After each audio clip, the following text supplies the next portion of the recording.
आप सभी का बहुत बहुत स्वागत है। मेरा नाम रुबिका लियाकत है और इस वक्त देखिए हमारे साथ कौन मौजूद हैं। मध्य प्रदेश के मुख्यमंत्री मोहन यादव जी। बहुत बहुत स्वागत है सर आपका। जी बहुत अभिनंदन आपका भी। हम सड़कों पर उतरे हैं, जैसे आप रैलियां कर रहे हैं वैसे हम नेताओं के इंटरव्यूज़ कर रहे हैं और कार में सरकार, जहां पर आपसे होंगे बहुत सारे सवाल। तो आप तैयार हैं? जी बिल्कुल तैयार है। सबसे पहले तो 29 सीटें मध्य प्रदेश की। जी पिछली बार एक रह गई थी, चूक गए थे। आपके विरोधी ये कह रहे हैं कि इस बार एक नहीं सबकी सब चूके हैं। सबकी सब चूक जाएंगे आप। कौन कह रहा है जरा बता ना, हम तो बताइए का देखा। वो खुद कह रहे हैं, हम तो बाहर आके उम्मीद कर रहे हैं कांग्रेस के लोग। और आप ध्यान दीजिएगा कि यहाँ समाजवादी पार्टी और कांग्रेस ने गठबंधन किया। गठबंधन में उनने खजुराहो सीट समाजवादी पार्टी को दी, 28 कांग्रेस ने ली। समाजवादी पार्टी ने पहले अपना प्रत्याशी हटाया तो खजुराहो खाली कर दी। दूसरा आपने देखा ही होगा, इंदौर में उनने अपना प्रत्याशी हटा लिया। तो कौन जीतेगा, किसको जीतेगा? प्रत्याशी जो लड़ने के पहले से हटाने चाह रहे हैं, तो रिजल्ट तो अपने आप आ गया। नहीं, इंदौर में तो आपसे आपके लिए कहा जा रहा है आप डरा धमका रहे हैं। ऐसा होता है क्या? आपने इंदौर ऐसा होता है क्या? कोई कांग्रेस का प्रत्याशी टिकट जिनको देते हैं उससे पूछोगे नहीं तो वो लड़ना नहीं चाहता है। इसके लिए हम क्या करेंगे? उनके प्रत्याशी वहाँ के प्रदेश अध्यक्ष वो खुद लड़ लेते। गाड़ी में बैठे हुए ऐसा ही गाड़ी में तो तब बैठे जब छोड़ के आ गए, पहले थोड़ी बैठे हैं। फॉर्म वापस करने के लिए कलेक्टर के पास गए, बाकायदा जिला प्रशासन के पास गए, अकेले गए। वो कहते हैं ना कि मेरे को डरा रहे हैं। ये केवल नाच न जाना आंगन टेढ़ा है। नहीं, पर डराने के लिए तो आपके 10 चीजें हैं ना। कोई नहीं, कोई चीज़ नहीं, कोई ये झूठ बात है। कैंडिडेट लड़ना नहीं चाहते। आप बताइए पूरा, आप राहुल गांधी जी को किसने कहा तुम बताओ ना 500 जीतेंगे, उनको कितने डराया? वो बड़ी बड़ी बात कर रहे हैं ना, तो बताए ना 500 जीतेंगे, क्यों? आप उनको कितने डराया? बोलने को भी तैयार नहीं, जीतने की तो बात दूर हो। 500 तो छोड़ो, 400 लड़ाने को तैयार नहीं। जब 400 कैंडिडेट नहीं लड़ाओगे तो जीतेगा कैसे? अच्छा, आप कह रहे हैं 400 पार आप जाएंगे। हाँ। वोटर टर्नआउट को लेकर अभी बड़ा जो है विवाद हो गया है। कहाँ हो गया भाई? इलेक्शन कमीशन ने पहले कहा कि 62 के आसपास वोटर्स टर्नआउट रहा। तो बड़ी चिंता हुई कि वोटर बाहर नहीं निकल रहे हैं। अब ये कहा है कि 66% हुआ है, यानी 4% बढ़ा दिया है। विपक्ष कह रहा है आपने इसमें भी खेल कर दिया। अब ये विपक्ष तो हमेशा ये कहता, जैसे ईवीएम पे कह रहा था, जो ईवीएम ऑलरेडी जमा है, जिनके रिजल्ट अभी नहीं आए, डाटा कलेक्ट करने में हमेशा टाइम लगता है। ये नादान जैसी बात है। हमेशा हर चीज़ में से बच के भगने का जो तरीका कांग्रेस का है, इससे वो भाग नहीं पाएंगे, जनता सब जानती है। अच्छा, कितनी सीटें ला रहे हैं आप? 100% 300 पार जाएंगे और कांग्रेस एनडीए में पूरा मिला के 400 पार जाएगा। 400 पार? हाँ, क्यों नहीं जाएगा? 10 बार जाएंगे, उसमें क्या है? ये तो आप देखो ना, एक एक करके सारा परिदृश्य आपके सामने आ रहा है। कांग्रेस के प्रत्याशी भाग रहे, समाजवादी के प्रत्याशी भाग रहे। इनने खुद ने चुनाव के पहले भाषा देख लो आप, हर एक वो रास्ता जिससे रास्ते से बाद में अब सुप्रीम कोर्ट ने डिसाइड कर दिया ईवीएम में, उसके बाद कुछ नहीं बोल रहे हैं। माफ़ी मांगना चाहिए, खूब प्रश्न करें। ऐसे गलत मुद्दे उठा करके आपने दिशा भटकाने का प्रयास किया, मतदाताओं को भ्रमित करने का प्रयास किया। चलते चुनाव में रिजल्ट आया है, ये इनके मुंह पे तमाचा है। आप कह रहे हैं कि 2 जो सीटें इन लोगों ने विड्रॉ कर दी है, ये आपकी जीत की। तो उसके बाद क्या बचेगा? आप बताइए, जो प्रदेश अध्यक्ष के नगर की सीट हो, डरा धमका। मेरा ये कहना, अरे आप लाइन से देखो, डराने की बात है। प्रदेश अध्यक्ष हारे कि नहीं हारे 4 महीने पहले? वो जीते थे क्या वहाँ पे? कांग्रेस कब जीती वहाँ पे, बताओ मेरे को आखिरी बार। 25 साल से कांग्रेस जहाँ से नहीं जीती है, वहाँ डराने की बात कर रहे हैं। प्रत्याशी खड़े नहीं हो रहे हैं। वो प्रदेश अध्यक्ष क्यों नहीं लड़ रहे? उनके कांग्रेस के अध्यक्ष है ना, वो लड़ते ना, वहाँ उनको किसने रोका? उनमें भी हिम्मत नहीं, उनके प्रत्याशी में भी हिम्मत नहीं। तो हम क्या करें? अपना आधार बनाए, वोट बनाए, फिर जीते। लेकिन दम ही नहीं तो क्या करेंगे? आप तो मध्य प्रदेश से भी बाहर के दौरे कर रहे हैं। तेलंगाना गए, राजस्थान गए, छत्तीसगढ़ गए, उत्तर प्रदेश, अमेठी, नामांकन स्मृति ईरानी के आप मौजूद थे। पूरे भारत में चुनाव चल रहा है ना बहन जी, हम तो भारत में ही तो जा रहे हैं। हमारे पूरे भारत में ही है ना ये सब। और मुझे खुशी इस बात की कि मैं पार्टी का कार्यकर्ता हूँ। पार्टी जहाँ बुलाएगी वहाँ हाथ जोड़ करके भाजपा के पक्ष में। माननीय मोदी जी ने काम ही ऐसा किया, भारत को नंबर 1 का देश बनाना है। मतलब ओबीसी में जगह बनाने के लिए मोहन यादव जो है इस वक्त सबसे बड़ा चेहरा बीजेपी के बन गए। ऐसा मैं नहीं मानता। मैं ओबीसी के कारण से नहीं, मैं जिस सीट से आता हूँ वहाँ ओबीसी की और मेरी समाज की तो 500 वोट नहीं है। लेकिन पार्टी ने जो कहा है कि सबका साथ सबका विकास, उसको करके दिखाया। तो उस कॉन्स्टिट्यूंसी में हमारे लिए सबने मौका दिया। मेरे पहले कभी ओबीसी आज तक उज्जैन में लड़े ही नहीं थे, लेकिन मुझे 3 बार से पार्टी प्रत्याशी बना रही, मैं जीत रहा हूँ और हर बार वोट बढ़ रहे हैं। तो हमारा लोकतंत्र सच्चे अर्थ में इस बात का गौरव मानना चाहिए कि आज के इस माहौल में बगैर जातिवाद के हमारे मालवा सहित मध्य प्रदेश में लोग चुनाव में जीत रहे हैं, वोट दे रहे हैं और भाजपा इस सत्य को स्थापित कर रही है। ये कितनी बड़ी बात, छोटी बड़ी बात है क्या? नहीं, लेकिन विपक्ष कहता है हमारे पास सबसे बड़ा वोट बैंक है, पिछड़ा हमारे साथ है। ये जो एक विपक्ष की ये धुर्रियां उड़ रही है, और यादव देखिए ये एमवाई समीकरण उनका सबसे ऐसा है।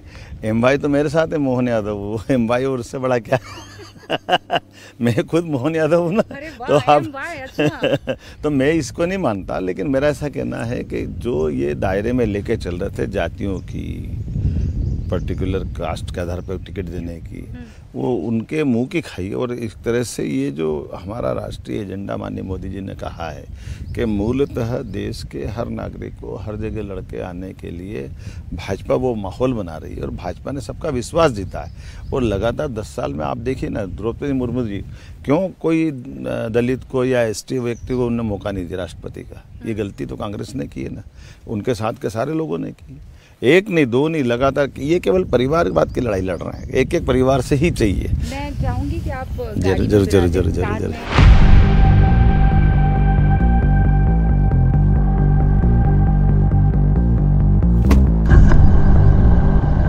तो अब आप गाड़ी में सवार हो चुके हैं जी।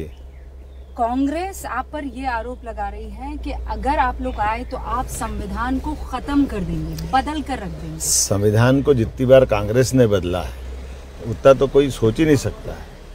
कदम कदम पे संविधान की आत्मा की एक तरह से हत्या कर दी कांग्रेस ने। बताइए, इंदिरा गांधी जी चुनाव हारी और उनने अमेंडमेंट करके आपातकाल लगा दिया। ये किसने किया? कांग्रेस ने किया। कांग्रेस ने हमेशा 71 से लेकर के 70 इतने संविधान संशोधन कांग्रेस ने किए हैं कि कांग्रेस का संविधान में कोई विश्वास ही नहीं। वो अपने मतलब के लिए बात क्या कहते हैं, कराते क्या है। कल संविधान की कॉपी लेके राहुल गांधी घूम रहे हैं, लेकिन वो मूल बाबा साहब का संविधान नहीं है जिस पर बाबा साहब के हस्ताक्षर है, संविधान समिति के हस्ताक्षर है। उसकी संविधान की मूल प्रति को भी बदलने का काम अगर कोई कर रही है, कांग्रेस कर रही है। अच्छा मोहन जी, एक फेक वीडियो भी चल रहा है, आप जानते हैं, इसी ओबीसी अनुसूचित जाति या अनुसूचित जनजाति को लेकर रिपोर्ट हो गई ना उसकी। हाँ, माननीय अमित शाह जी के खिलाफ जो चला था, रिपोर्ट हो गई उसकी। और उसमें आरोप यह है कि तेलंगाना कांग्रेस की तरफ से। मैं कह रहा हूँ ना, तो इसलिए इस बात से तो कांग्रेस यही तो करती है, करेगी खुद, बताएगी दूसरों को, झूठ बोलती है लगातार। इस तरह से बात नहीं बनती है। आप अच्छाई पे चलो, सच्चाई पे चलो, साफ सुथरी बात करो, ज़्यादा अच्छा रहेगा। चुनाव जैसा रहेगा।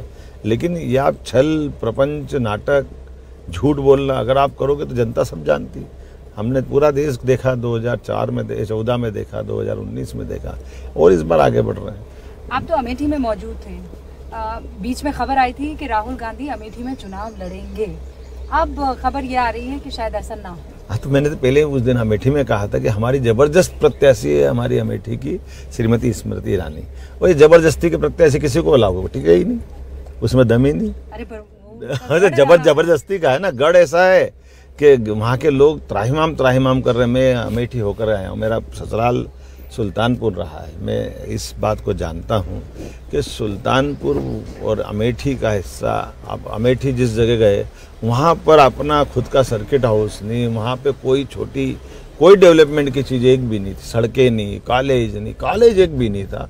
आप बताओ, स्कूल नहीं, हायर सेकेंडरी स्कूल नहीं थे। क्या आपकी 3 पीढ़ी चुनाव लड़ रही, लोग प्रधानमंत्री बन रहे हैं, आप क्या बनाना चाहते हो? और मुझे तो और कष्ट हुआ इस बात पे कि वहाँ आपका और मेरा ही समाज था वहाँ पर लेकिन उस एमवाई को इतना नीचा दिखाने का काम किया कांग्रेस ने कि मुझे लगता है कि वो सब लोग त्राहिमाम कर रहे हैं। इसलिए उनने 5 में से 4 विधानसभाओं पे कांग्रेस की जमानत जब्त कराई पिछली बार। ये बड़ी बात है। और इसी प्रकार जो प्रधानमंत्री नरेंद्र मोदी ने कहा, चूंकि आपने एमवाई वापस उसका जिक्र किया, उसमें उन्होंने कहा कि जो मुसलमान हैं उनमें सारे के सारे ये लोग पैसा बांट देंगे जो आप कमा रहे हैं, आपके मंगलसूत्र को भी ये लोग नहीं बख्शेंगे। इस बयान की आवश्यकता क्यों आ पड़ी? देखिए, दोनों बातें हैं। माननीय प्रधानमंत्री जी ने बिल्कुल सही कहा।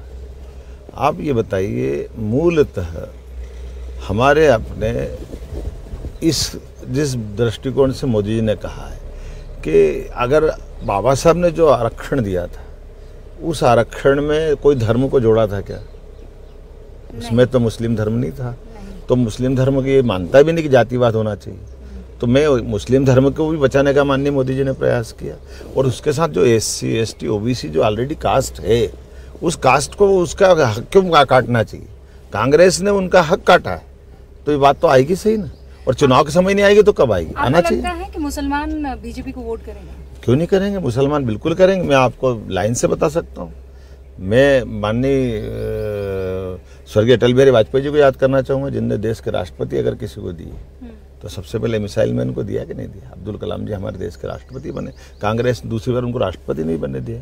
कांग्रेस न तो कोई अच्छे क्षमतावान बुद्धिजीवी मुसलमान को पसंद करती है, ना वो बाकी धर्म के भी बुद्धिजीवी या क्षमतावान लोगों को पसंद करती है। वो केवल अपने वोट की राजनीति करती है और अपने स्वार्थ की राजनीति करती है। इसलिए वो मुस्लिम हो, OBC हो, दलित हो, गरीब हो, युवा हो, किसान हो, ये जुमलेबाजी है उनके पास, केवल जुमले हैं जिससे वो वोट लेना चाहते हैं और वोट के बाद सब भूल जाते हैं। अच्छा, आप CM आवास में इस वक्त मौजूद है, गाड़ी हमारी रुक गई है।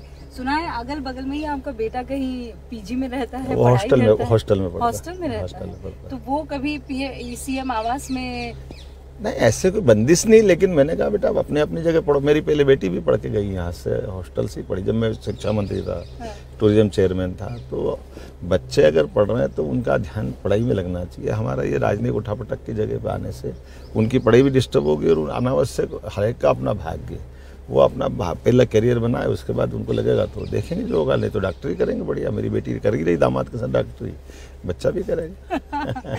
अभी तो आप सर्जन बने हुए हैं। नहीं, मैं सर्जन नहीं बना, मैं तो विसर्जन कर रहा हूँ कांग्रेस का।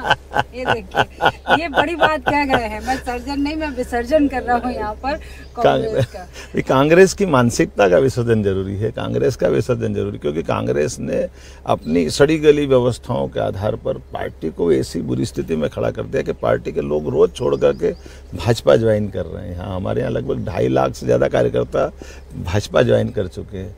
कल ही 8 बार कांग्रेस से चुनाव लड़े, प्रदेश के कार्यवाहक अध्यक्ष रहे, 6 बार कांग्रेस से जीते, 2 बार मंत्री रहे, वो भाजपा ज्वाइन कर गए। तो वो ये कह रहे हैं कि आपने कहा था कि कांग्रेस मुक्त भारत करेंगे, तो मेरे कहने से कांग्रेस युक्त बीजेपी कर रहे हैं। उल्टा मैं फिर दोबारा दोहरा रहा हूँ। आपने एक बड़े पैमाने पर कोई दल का गठन किया और गठन करने के बाद उसकी कोई दिशा तय नहीं की, उन कार्यकर्ताओं की क्षमता योग्यता के अनुसार काम नहीं दिया, कोई अच्छा देशभक्ति का उद्देश्य नहीं रखा, एक परिवार के अंदर समेट के छुट्टी पाली, तो कार्यकर्ता क्या करेंगे? वो दिग्भ्रमित होंगे, आत्महत्या करेंगे, वो अपना मार्ग ढूंढेंगे। अरे पानी को आप बंद करने के रख रहे हो तो पानी भी रास्ता ढूंढ लेता है, तो मनुष्य वो अपना रास्ता क्यों नहीं ढूंढेंगे? देखिए, आपने कार्यकर्ताओं को तो यहाँ ला दिया है पार्टी में, वोटर को लाते हैं कि नहीं, ये 4 जून को डिसाइड होगा। उसके लिए खूब सारे आपको शुभकामनाएं। बहुत धन्यवाद मोहन यादव जी हमारे साथ विराजने के लिए इस गाड़ी में, और आपको एक बार फिर से शुभकामनाएं, फिर मुलाकात होगी। बहुत धन्यवाद। आप आइए, बिल्कुल मिठाई खिलाएंगे हम अपने 29 की 29 लोकसभा सीट जीत करके।